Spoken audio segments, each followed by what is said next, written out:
আসসালামু আলাইকুম রহমতুল্লাহ, কেমন আছেন? আলহামদুলিল্লাহ, নিশ্চয়ই ভালো আছেন আল্লাহর রহমতে। এখনও হচ্ছে আমি জাপানের কাওয়াসাকিতে আছি। কাওয়াসাকিতে লাজানো কাওয়াসাকি প্লাজার ভিতরে আছি। অ্যারাউন্ড হচ্ছে রাতের 12টার মতো বাজে। 16 or 17 ডিগ্রি সেলসিয়াস টেম্পারেচার। যেটাই হোক, আমি 2021-এ বাংলাদেশ থেকে সৌদিতে যাই। মানে সৌদিতে যাই একটা পেট্রোকেমিক্যাল কোম্পানি, এটা হচ্ছে আর রাজি, যেটা ওরা মিথানল প্রডিউস করে। এটা হচ্ছে জাপান আর সৌদি আরবের জয়েন্ট ভেঞ্চার। মানে জাপানের হচ্ছে মিৎসুবিশি।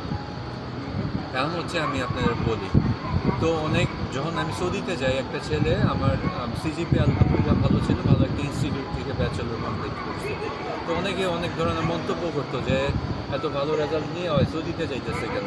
তো দেখেন, আমি আলহামদুলিল্লাহ একটা বিজনেস ডিলিংসের জন্য, একটা মিটিংসের জন্য আমি জাপানে আসছি। এর আগে চায়নাতে ছিলাম। তো আমি আমার ব্যবসার ইনিশিয়াল ফেসে। তো এটা আমি কেন বলতেছি, যখন আপনি আল্লাহর উপর তাওয়াক্কুল করবেন, আর আপনি তো জানেন যে ব্যবসার মধ্যে ম্যাক্সিমাম বারাকা আছে, ম্যাক্সিমাম বরকত আল্লাহ সুবহানাহু ওয়া তাআলা ব্যবসার মধ্যে রাখছে। আপনি যখন ওইটার মধ্যে অন্বেষণ করবেন খুব ভালোভাবে, আল্লাহর উপর তাওয়াক্কুল রাখা, ভালোভাবে চেষ্টা করবেন, আল্লাহ মানে সবর রাখবেন। সবর না রাখলে কোনো কিছু হবে না। সবর যদি রাখতে পারেন আর আল্লাহর উপর তাওয়াক্কুল করে আগান, আজকে না হোক কালকে বা পরশু যে কোনো দিনে আল্লাহ সুবহানাহু ওয়া তাআলা আপনাকে কামিয়াবির পর্যায়ে নিয়ে যাবে। এখন হচ্ছে কবে কখন এটা আমরা জানি না। হয়তোবা আপনার অনেকের ফার্স্ট ক্লিকে হয়ে যায়, অনেকের সেকেন্ড ক্লিকে হয়, অনেকের থার্ড ক্লিকে হয়। তো আপনি জানেন না যে আপনার কত নাম্বার ক্লিকে আপনার আল্লাহ সুবহানাহু ওয়া তাআলা ভাগ্য পরিবর্তন করবে।